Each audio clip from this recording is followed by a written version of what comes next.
Ceci est un livre audio autogénéré par Google. Première partie. La production d'une œuvre aux formes classiques et au ton plus original. Chapitre 1. Un champ d'expériences culturelles divers. La production de Renaud ne peut être isolée de tout contexte culturel. Elle est l'œuvre d'une éducation, d'une expérience et de son époque. Comment ignorer les mécanismes musicaux, assimilés par la culture populaire? Comment comprendre les textes sans connaître l'exigence traditionnelle française au niveau de l'écriture? Comment ne pas prendre en compte ceux considérés, selon la classification des générations, comme les ancêtres, les maîtres, les aînés et les contemporains de Renaud? De nombreuses influences transparaissent dans la manière de composer, d'écrire ou dans les orchestrations. Les références affluent dans l'œuvre, références rarement dissimulées et utilisées avec sincérité ou humour. Renaud a mis en avant ses influences, durant les promotions de ses disques ou à travers ses chansons. Trois grands types d'influences peuvent être distingués, celui lié à un héritage culturel ancien en partie dû à sa famille et au contexte des années 68 provenant de son propre champ d'expérience culturelle. Enfin, au cours de la carrière de l'artiste, des interactions se produisirent avec d'autres membres de l'industrie de la chanson. Par souci de clarté, seules seront abordées les influences qu'ont pu exercer d'autres sur Renaud et non les influences renaldiennes sur la chanson française. Les héritages parentaux. Renaud revendique un double héritage parental. Si sa justification est avant tout à des fins politiques, l'ACI l'utilise également au niveau culturel, au début comme à la fin de sa carrière. C'est certainement grâce à mon père que je suis auteur et musicien, et grâce à ma mère que j'ai cet amour pour le folklore et l'accordéon, des bistrots et de la rue. Ainsi est décliné le double héritage, laïus répété durant toute la carrière. La tradition paternelle serait intellectuelle, le père de Renaud, Olivier Séchant, ayant été professeur d'allemand, traducteur, romancier, lui-même fils d'un professeur de grec ancien à la Sorbonne qui aurait enseigné à Georges Pompidou et Léopold Senghor. Son arrière-grand-mère aurait été amie de Rimbaud. Du côté maternel, la revendication est celle d'un héritage culturel populaire teinté de communisme.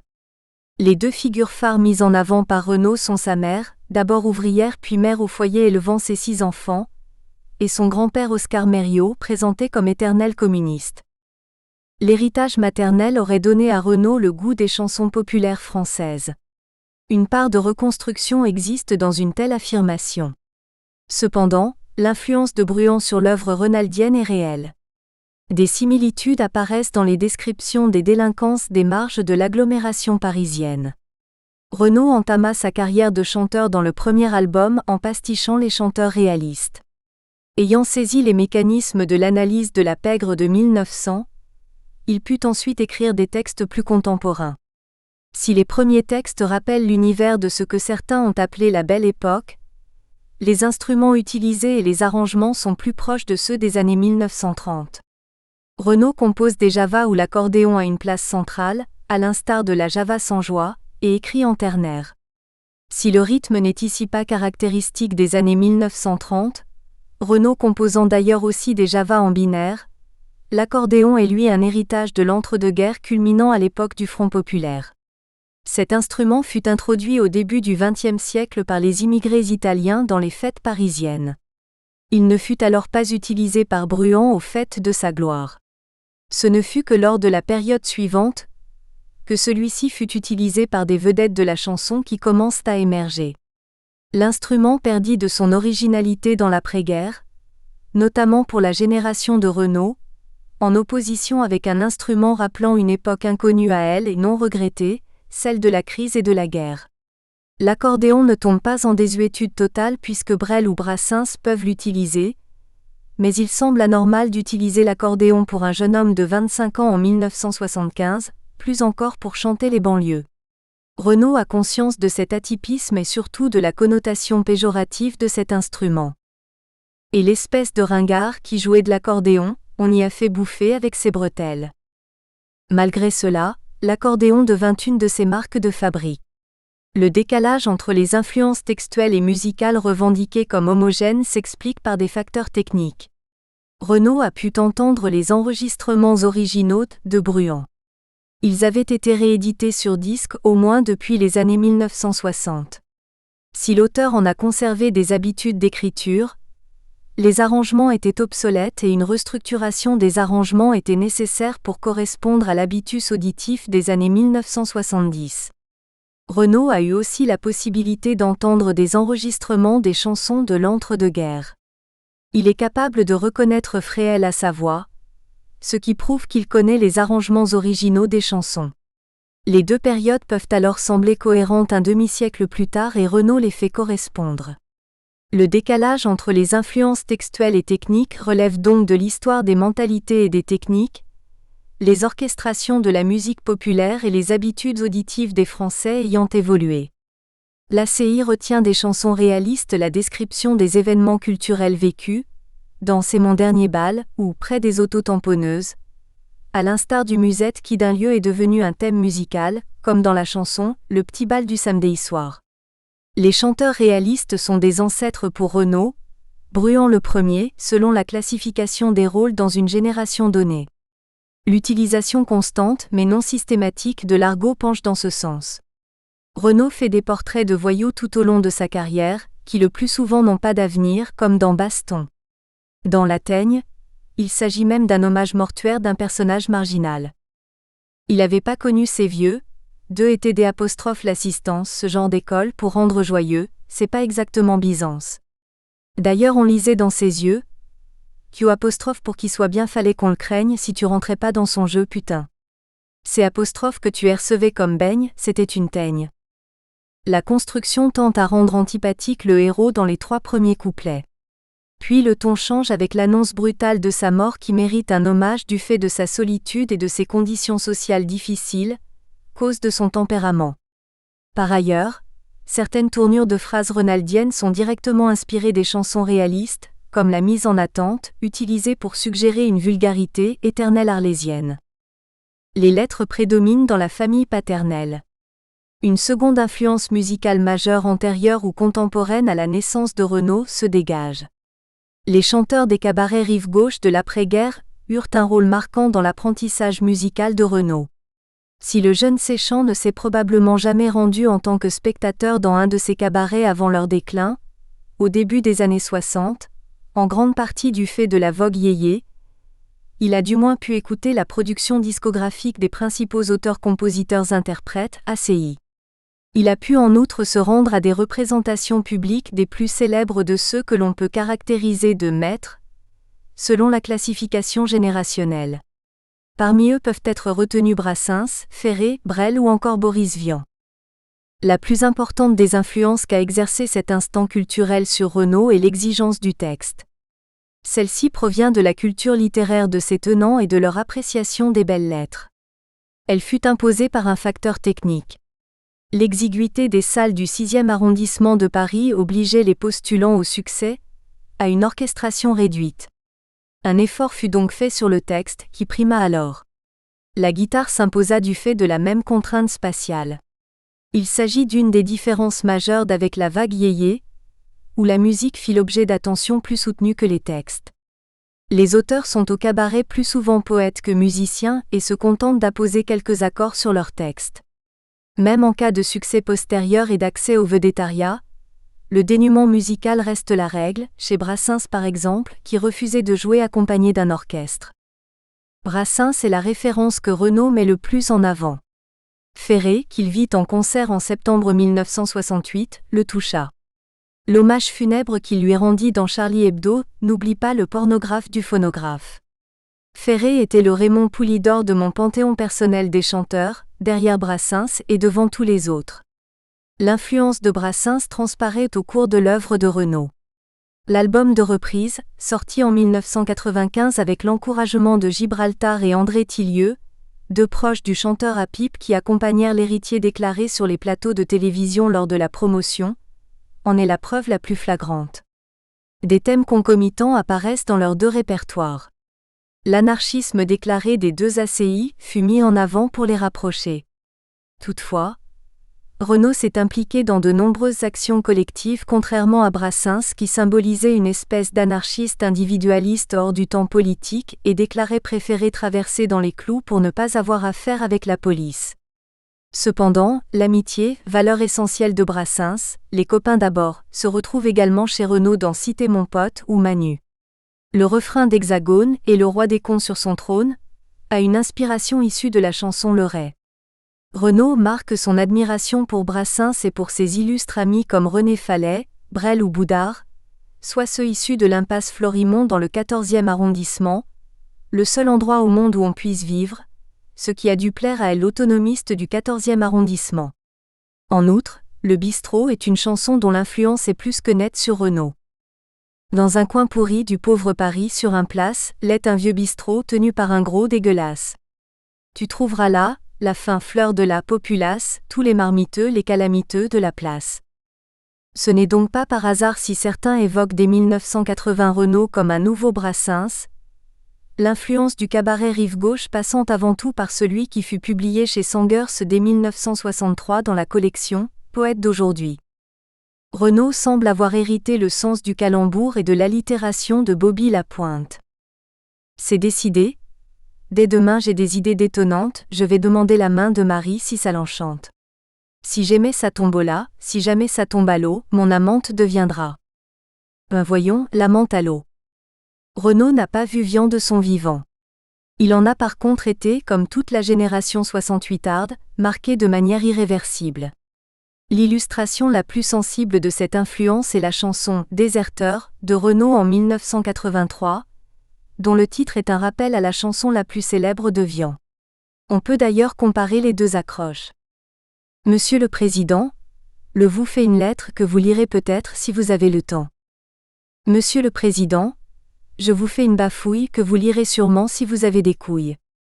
Cet attachement à Boris Vian traduit donc non seulement l'influence qu'a pu avoir sur Renaud l'époque du cabaret Rive Gauche et de Saint-Germain-des-Prés, mais surtout l'héritage très fort qu'il retira des années 68. Le champ d'expérience d'un 68ard, 1965 à 1974. Renaud s'engagea dans les années 68, qui était le temps de la contestation. Issu du baby-boom, il fut touché de plein fouet par les changements culturels de cette période. La culture anglo-saxonne et la culture pop marquent durablement la culture française. S'il n'y a pas disparition des particularités françaises, la culture anglo-saxonne est appropriée puis acculturée, comme le prouve la version francisée du rock, le yéyé. L'influence la plus repérable est musicale.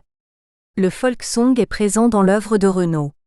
Bob Dylan en fut l'un des plus fameux représentants avant qu'il ne passe au rock électrifié en 1966, lors d'un concert au Royal Albert Hall. Il fut introduit en France en partie par Hugo Frey. L'admiration de Renaud pour ce chanteur atypique se traduisit par la chanson « Dès que le vent soufflera », inspirée de Santillano, où s'insère même la phrase « C'est un fameux trois-mâts fin comme un oiseau » et par un calembour. Il aimait Julie et la Julie donc, l'aimait en retour, elle qui jamais n'avait pu conquérir le cœur de quiconque. Accepta l'amour que le Hugo Frey. L'influence n'est pas qu'anecdotique. Renaud écrit des chansons manifestes directement inspirées par le folk song. Quelques accords de guitare rythmés accompagnent un texte souvent militant et contestataire. Outre Hugo Frey, le chanteur Antoine influença Renaud quant à la construction des textes. Si les élucubrations d'Antoine eurent un impact national, deux autres compositions au moins furent des sources directes d'inspiration pour Renaud. Petite fille ne croit pas, dont Petite fille des sombres rues est un quasi-plagiat, et Pourquoi ces canons, dont Renaud reprend le principe, un dialogue d'un adulte avec un enfant chanté très aigu par le même interprète dans Pourquoi d'abord. Cette période marqua également Renaud quant aux arrangements musicaux. Les œuvres anglo-saxonnes mettaient en avant la musique et fut l'époque d'innovation musicale, dont Jimi Hendrix, Pink Floyd ou les Doors sont représentatifs. Celle-ci s'affina, particulièrement dans les œuvres studio où le travail d'arrangement était crucial. Le producteur des Beatles, George Martin, fut surnommé le 5e Beatles, prouvant l'importance de la production musicale dans une œuvre aussi marquante que celle de ce groupe. Renaud fut toujours attentif aux arrangements. Il ne put s'en occuper lors du premier disque, ce qu'il regretta 3 ans plus tard. Pour l'enregistrement, le producteur s'est délégué directeur artistique, pour ne rien avoir à payer, a obtenu une avance de 5 briques de Polydor qui distribuait ses disques. Le résultat ne ressemble à rien. Le mixage est pourri, les orchestrations et la voix aussi. Ils auraient pu me faire chanter plusieurs fois, il y a des fois où je chante faux. Cette exigence, non spécifique à ce chanteur, est d'autant plus légitime qu'enregistrer un disque coûte de moins en moins cher au producteur, à qualité égale. Renaud a pris plus du folk song rythmé que des expérimentations musicales des années 1960. Ces innovations ont en revanche été primordiales pour les musiciens de Renaud. En 1988, Renaud révèle ses différents champs d'expérience culturelle en introduction de la chanson socialiste dans la cassette vidéo Visage pâle attaqué Zénith. Après avoir fait constater qu'il jouait de manière plus rythmée que ses 6 guitaristes. On n'a pas été à la même école eux et moi, ils ont appris la guitare avec Hendrix, moi avec Hugo Frey. Renaud éprouve le besoin d'avoir des musiciens qui ont d'autres influences que lui, pour enrichir sa musique. Il ne dédaigne cependant jamais le folk song et s'en sert en particulier pour ses textes engagés. Les années 68 furent bien en France le temps de la contestation. Si la manifestation la plus marquante en furent les 2 mois de mai et juin 1968, ceci s'insère dans une temporalité plus longue, qui commence en 1965, avec la mise en ballottage du général de Gaulle par François Mitterrand. La création des comités Vietnam fut un des ingrédients de cette période, par laquelle de nombreux jeunes découvrirent le monde du militantisme, comme Renaud le fit dans son lycée. La contestation s'exprime dans la rue et par des œuvres culturelles. Le militantisme des guitares prit une ampleur inconnue jusque-là, même si le Front populaire en posa les prémices. Colette Mani en est un exemple parmi d'autres, elle qui tenta de révolutionner la musique pour servir un discours révolutionnaire violent. Des chanteurs comme François Béranger ou Maxime Le Forestier sont sans doute plus révélateurs. Ils conservèrent les bases classiques de la musique en étant subversifs que par les paroles. De réels discours politiques sont insérés dans les œuvres, en héritage direct de l'école surréaliste. Les compositeurs mettent en musique des textes évoquant des réactions à des événements directs, ou plus souvent contestent des institutions. La chanson parachutiste se moque avec âpreté des militaires en terminant sur une charge contre la police. Les schémas d'information sont tout autant dénoncés. Nous sommes un cas, dénonce l'exotisme pour les pays du tiers-monde véhiculé par les médias et les produits culturels qui occultent les problèmes politiques et sociaux de ces pays. La contestation est partout et en premier lieu dans la culture. Que l'occupation du théâtre de l'Odéon soit considérée comme un des moments forts de mai 68, le prouve à elle seule. De plus, la chanson est un nouveau moyen de contester plus en adéquation avec les habitudes culturelles de la génération 68 qui grandit avec la radio plus qu'avec la télévision ou la presse. Les options politiques de cette génération se médiatisent par l'acoustique. De nombreux chanteurs de gauche firent leurs preuves autant dans les MJC naissantes que dans les cours des usines en grève. Il n'est plus question de protester en rest-tent dans Esson-Lit Douillet, mais bien d'éveiller les masses face à la désinformation. La contestation culturelle se fit également par l'humour. L'apparition de l'humour bête et méchant fut fulgurant, l'équipe de Harakiri puis Charlie Hebdo étant moteur dans cette évolution.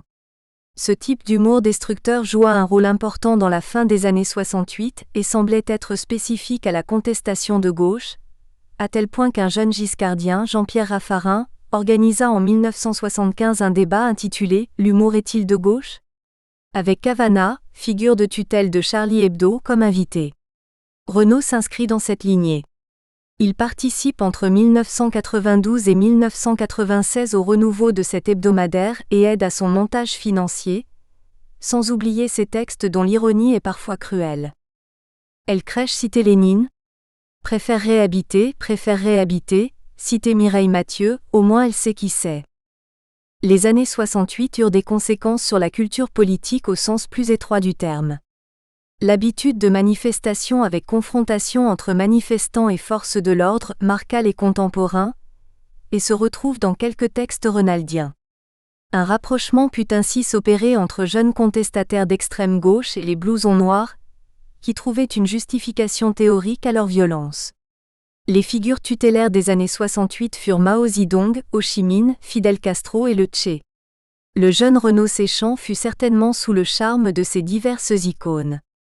Les 3 premiers vont voir leur image se dégrader progressivement du fait de la révolution culturelle pour Mao, de l'envahissement du Cambodge pour le second, et de l'alignement cubain sur l'URSS. Seul Ernesto Guevara garda aux yeux de Renaud l'image du révolutionnaire romantique, du fait de sa mort obscure et de son départ de Cuba suite à la victoire armée. L'image du Che va marquer longtemps Renaud. Il s'en sert encore en 1995 pour annoncer son passage à la mutualité, à partir du 1er mai. Le Che porte un t-shirt de Renaud. L'inversion iconographique est un héritage iconoclaste des années 68. La désaffection pour les 3 autres figures vient des difficultés pour la génération 68 d'assumer ses contradictions idéologiques. Ces protagonistes tentèrent d'allier les idéaux communautaires et libertaires. Cette double influence fut l'objet d'un long conflit intérieur, pas forcément assumé, qui témoigne autant d'une réelle admiration pour le peuple qui travaille. Oscar, son bleu, mais aussi dédaigne le peuple peu ou mal, cultivé aux activités grossières et méprisables, mon beauf, hexagone. Les contradictions semblent être le lot quotidien des 68 arts. L'auteur peut construire une chanson entière, basée sur le rapprochement de contraires, pour décrire l'appartement d'une jeune fille de cette génération, Germaine. L'héritage culturel des années 68 est donc un nouveau champ d'expérience où culture, au sens étroit du terme, et politique sont entremêlés, alors que les exigences musicales augmentent et que l'humour se diffuse. Avec l'entrée dans l'âge postmoderne et la crise, les valeurs changent et ce qui était une culture présente lors de l'enregistrement de son premier album devient dès lors un héritage. Les enrichissements culturels de l'âge postmoderne, 1975 à 1996.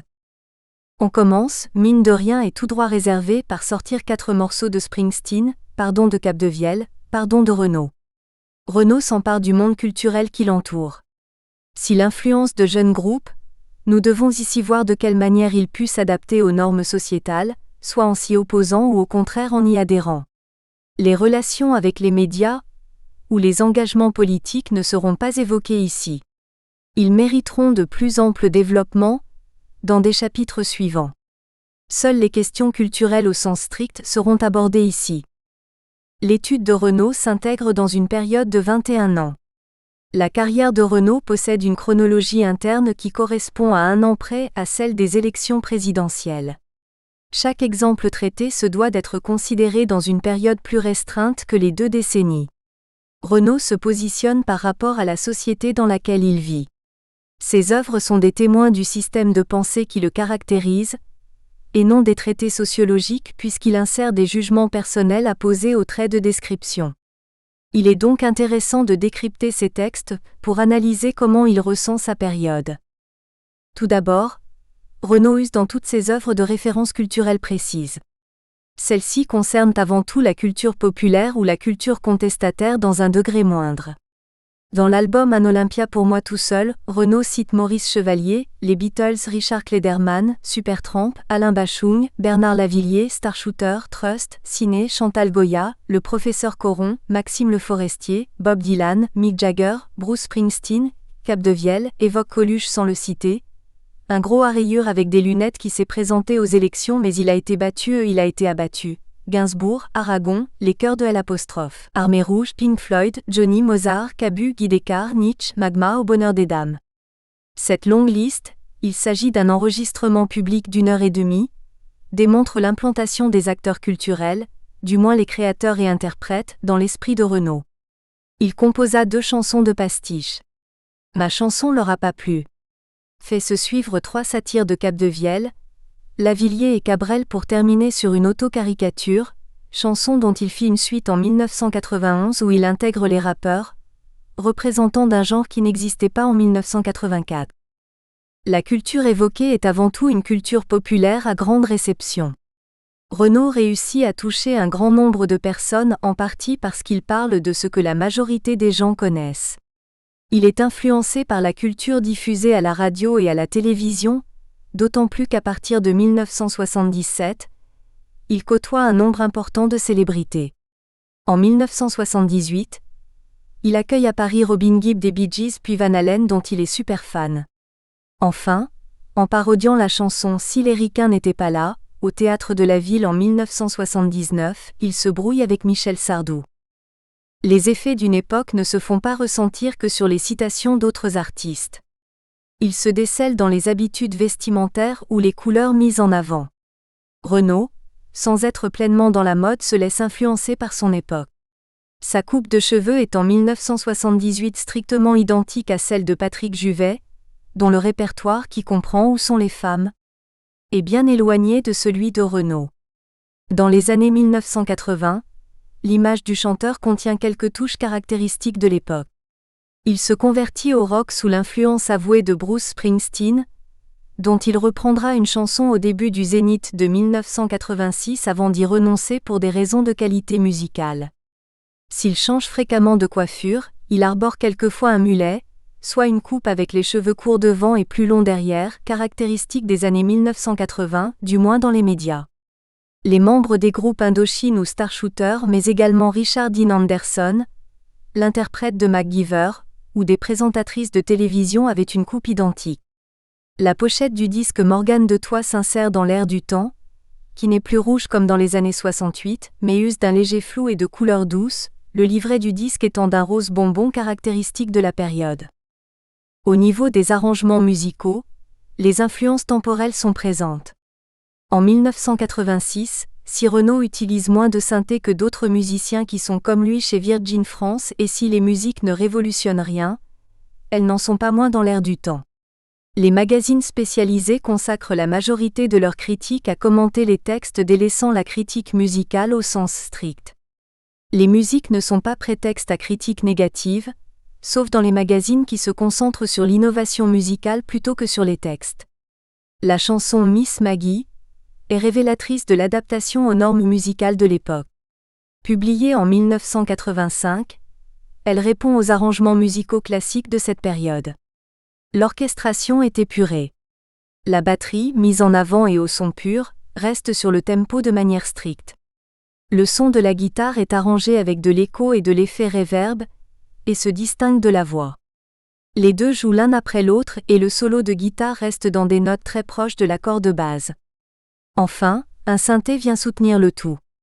Renaud n'est pas un ovni musical et ne reste pas cloîtré dans un style unique tout au long de sa carrière, comme peut le faire le rocker Dick Rivers.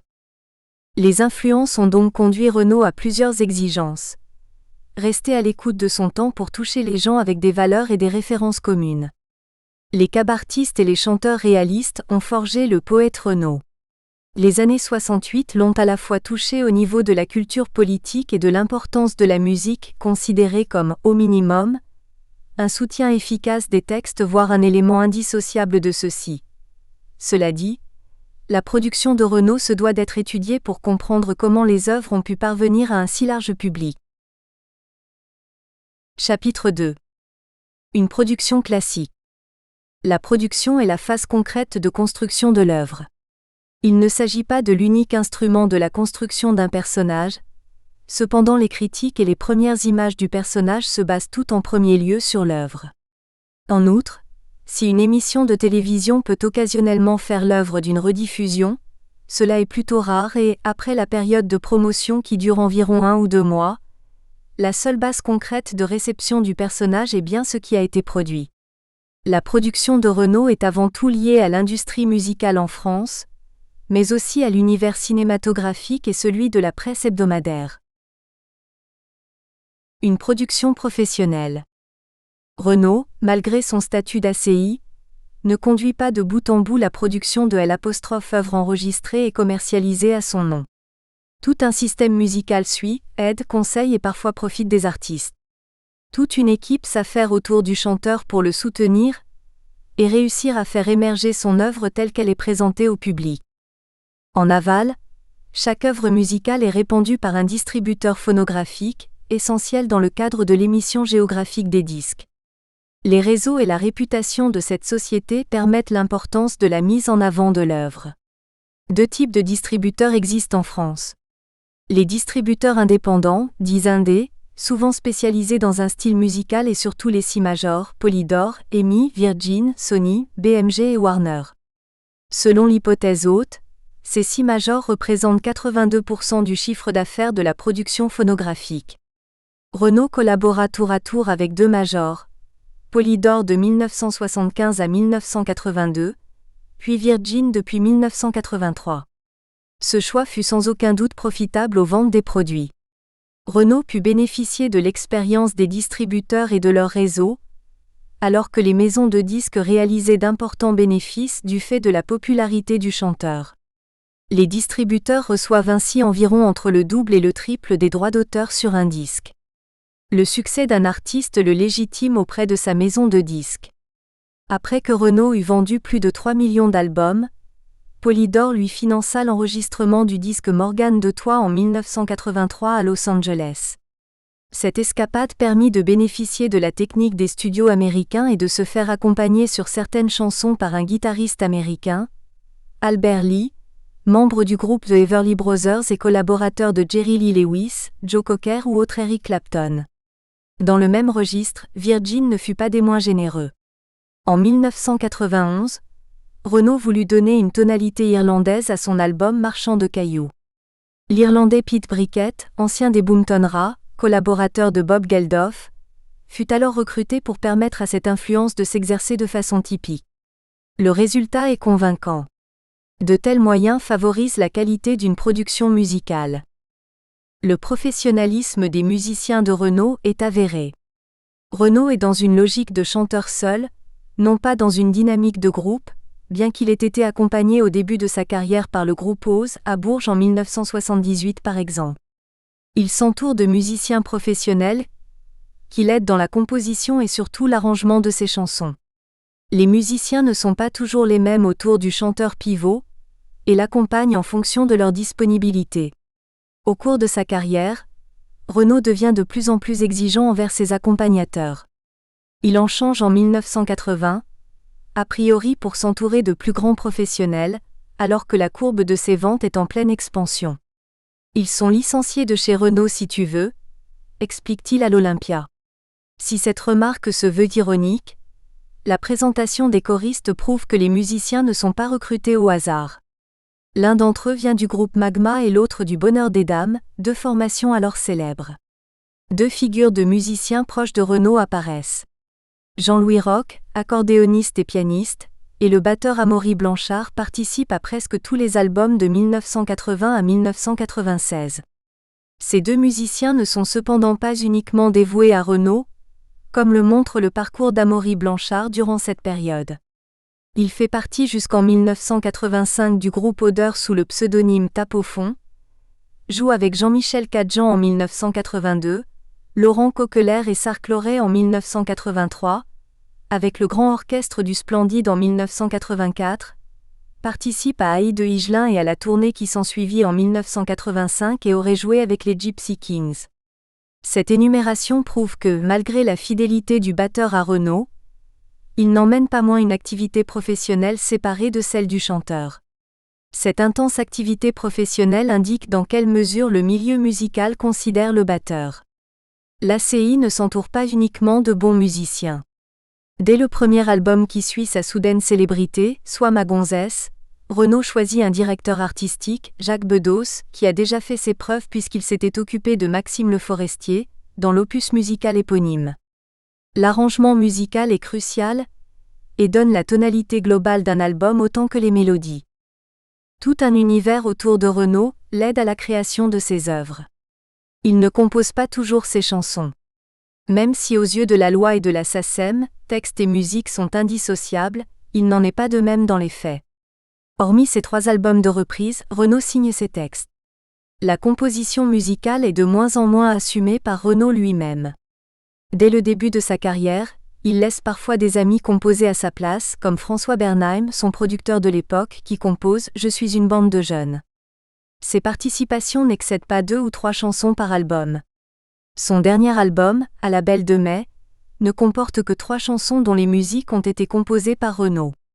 Julien Clerc est mis à contribution et compose les mélodies de 3 chansons, C'est quand qu'on va où ? Le sirop de la rue et Adios Zapata.